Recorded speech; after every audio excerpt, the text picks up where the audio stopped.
for the Susan Taylor Podcast, where we discuss the yoga of mind, medicine, and healing. Author of Feeling Good Matters, Sexual Radiance, and the Vital Energy Program, Dr. Taylor imparts authentic knowledge and practical tools that inspire, educate, and empower us to be a healing force for positive change. So join us and take your life and our planet to the next level.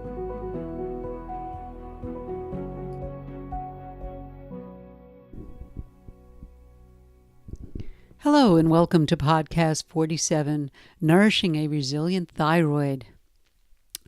Is your thyroid function challenged? Well, in today's podcast, I'd like to discuss the role of the thyroid in health and development, as well as the interaction between the adrenals and the thyroid gland, and natural remedies to support healthy thyroid function.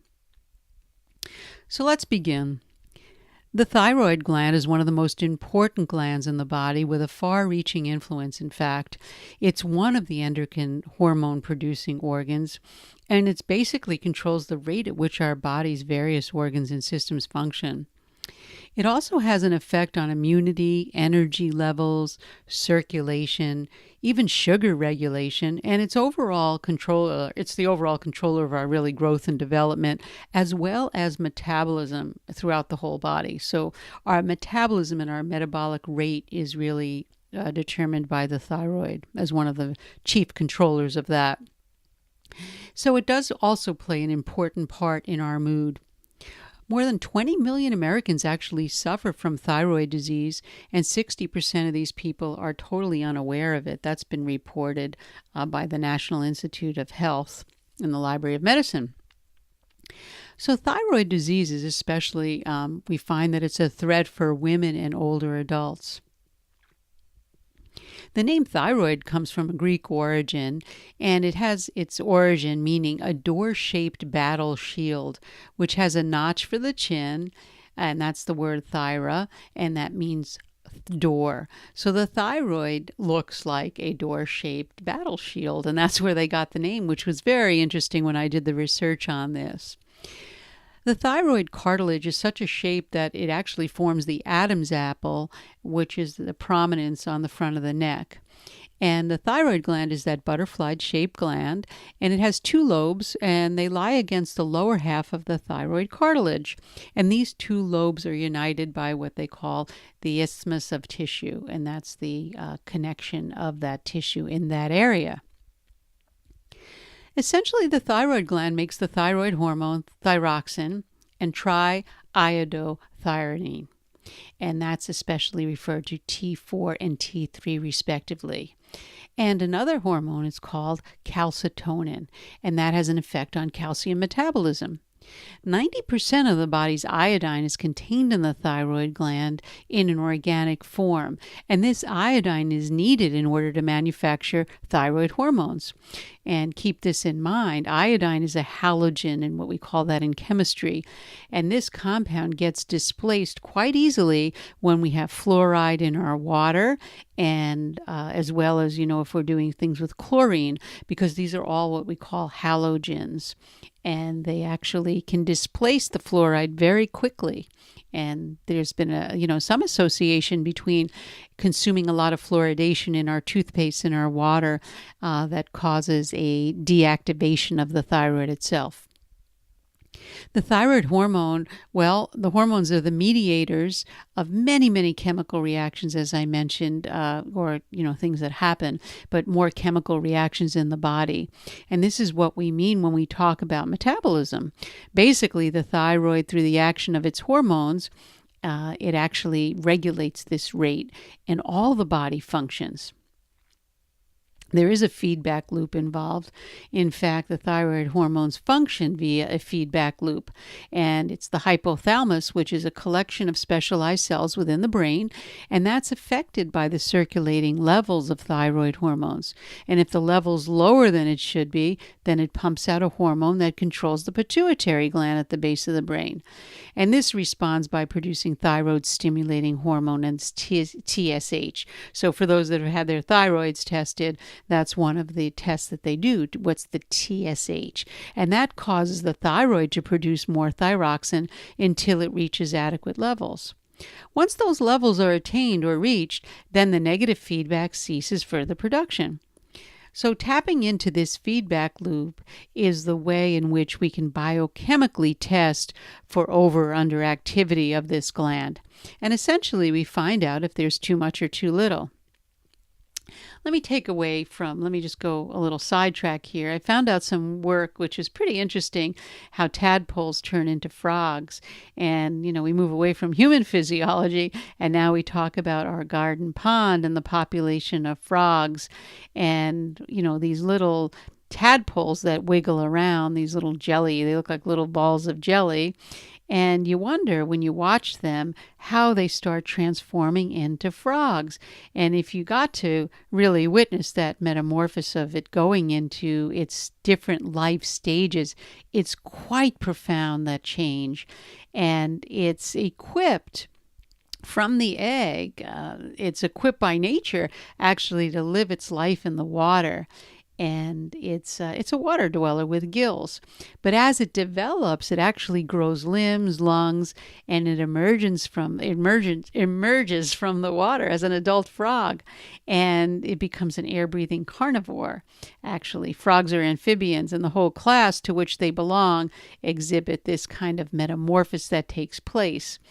And what's so interesting on that is they've done some work, and some research shows that the stimulus for this profound growth and development is thyroid hormone, thyroxine.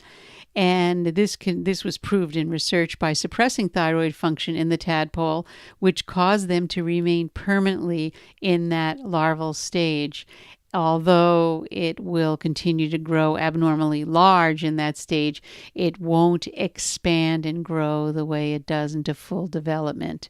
And then the other side of that is when they increased concentration of thyroxine in the water, that induced a rapid metamorphosis, which produced a tiny frog, so it didn't occur naturally.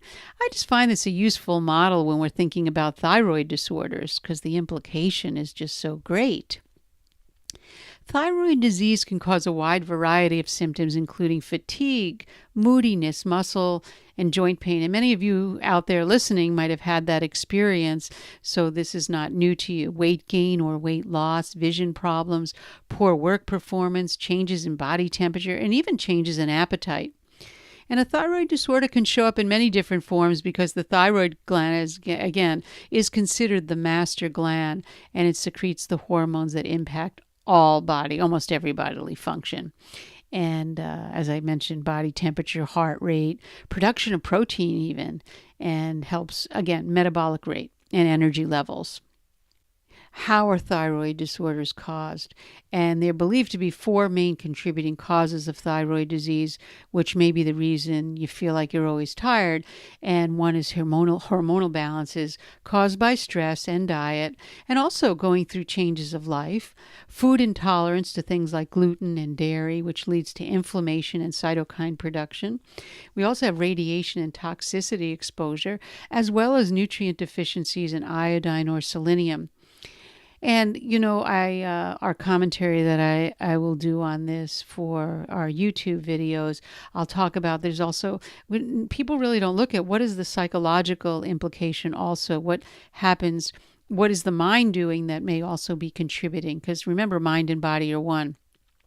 But let's look just at a couple of these. I gave you 4: hormone imbalances, food intolerances, radiation and toxicity exposure, as well as nutritional deficiencies. If we look at thyroid and stress, we show that cortisol functions in a negative feedback loop with the hypothalamus. Remember, I mentioned about the hypothalamus being one of the regulators or in the feedback loop for the TSH. And what they found was cortisol has that negative feedback loop with the hypothalamus as well as the pituitary gland. That means once it enters your bloodstream, that's cortisol, it presents a signal to your hypothalamus and pituitary gland to slow down, so that they don't trigger any additional stress hormone. But since these organs regulate thyroid hormone production, as well as that, it gets slowed down too. It's pretty interesting. Also released in relation to stress are the inflammatory immune cells called cytokines, which make thyroid receptors less sensitive to thyroid hormones.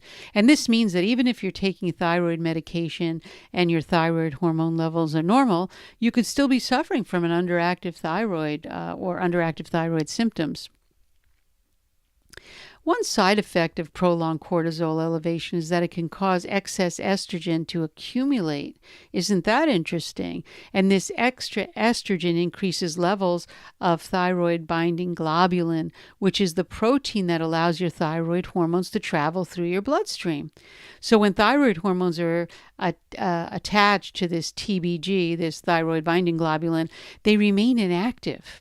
So T4 can't be stored in your tissues and converted to the free T3. Isn't that interesting again? So stress, it's amazing to me every time I'm reading research that anything that comes related to stress really shuts down the system and shuts down all free energy related functioning. While your body is in stress mode, also your immune system is suppressed, and partially so that your body can focus on overcoming the stressor, and partly because stress causes inflammation. So your immune system slows down to prevent a state of chronic inflammation. As I explained in my in the book, when I talk about feeling good matters, when we suppress immune system, we can trigger all sorts of things. And we really don't want to create an autoimmune thyroid function problem happening. So we want to have adequate intakes of both iodine and selenium because they're also required for optimal thyroid function. So you might want to consider what's in your diet. Natural remedies for thyroid disease, because thyroid disease may cause you to feel sluggish, some ways is to go gluten-free and mostly dairy-free, especially from A1 casein cows. There's A2 and A1. A2 is more European found, and the milk does taste a lot different, but it's harder to get because we have A1 here, and that causes all sorts of problems. Avoid toxins and heavy metals like BPA, which is bisphenol A, and that's found in plastic bottles and aluminum cans. Have your iodine and selenium levels checked, and then include more food sources, by taking supplements if you need to. Detox your body of heavy metals, and you can use milk thistle, turmeric, chlorella, cilantro, but they have to be put into a whole program. Don't just take one of these things and just run with it. Plus, consider having, if you did, I've seen this done before. I've done it myself, metal fillings removed from your teeth. And consume adaptogen herbs. We have those adaptogen herbs. I mentioned ashwagandha in a podcast, and that's why I'm giving this podcast. Some of you wrote in and said, can you talk further on thyroid? And that's why I did. There's many adaptogens. I just happened to pick ashwagandha. Tulsi is also another one. Adjust your diet to have lower carbohydrates and include, if you can, and again, this is if you have the problem, more lean protein, healthy fat sources from coconut oil, coconut milk, avocado, wild fish, flax seeds, maybe even hemp seeds. But be careful. Again, you've heard me say hemp is a bioaccumulator, so you want to get your hemp seeds from an organic source it's been grown in very good soils. So adaptogenic herbs, as I told you, helps the body adapt and cope with stress. And this is my go-to treatment to support the adrenal gland. And I really see that there's quite an effect now that I did all this research. You really have to get your adrenal up and functioning because that's what gets hit by stress the most, and then you have that cascade response happen. I also like B complex vitamins because they're also ideal for adrenal support, and they're also critical for chemical processes that occur within the adrenal glands. And then I also, if you like, take some omega-3, vitamin C, and magnesium, of course. We've talked about magnesium in the past. And you could always get a functional medicine practitioner, an MD or DO, who's really involved in this, that can do the correct testing for you to see what you might need. And, things can be reversed and turned around. And even if you have to take medication, you could still be enhancing your health with considering these types of supplements and ideas that you can really bring to your diet. And also some things that you can work with As I said, I'll say this in the commentary that I do on YouTube, with some homeopathy and some other types of things. Well, that brings me to the end of this episode. And if you'd like to be notified weekly for new podcasts, please subscribe. You can go to the Susan Taylor iTunes channel. You can also go to the susantaylor.org website, and it's available on iTunes also, Google Play, Stitcher, and TuneIn. And if you'd like to contact me like you have been, I really love the comments that I'm getting from these podcasts now. It's very exciting. You can go to susantaylor.org and I answer them, and I'll even write back to you and say I got it, and yes, we'll put it in the queue and do a podcast for you. So thank you for listening, and the Susan Taylor podcast does come out every week. Again, questions or comments, please send them along. And until next time, remain calm, consciously aware, living in the moment.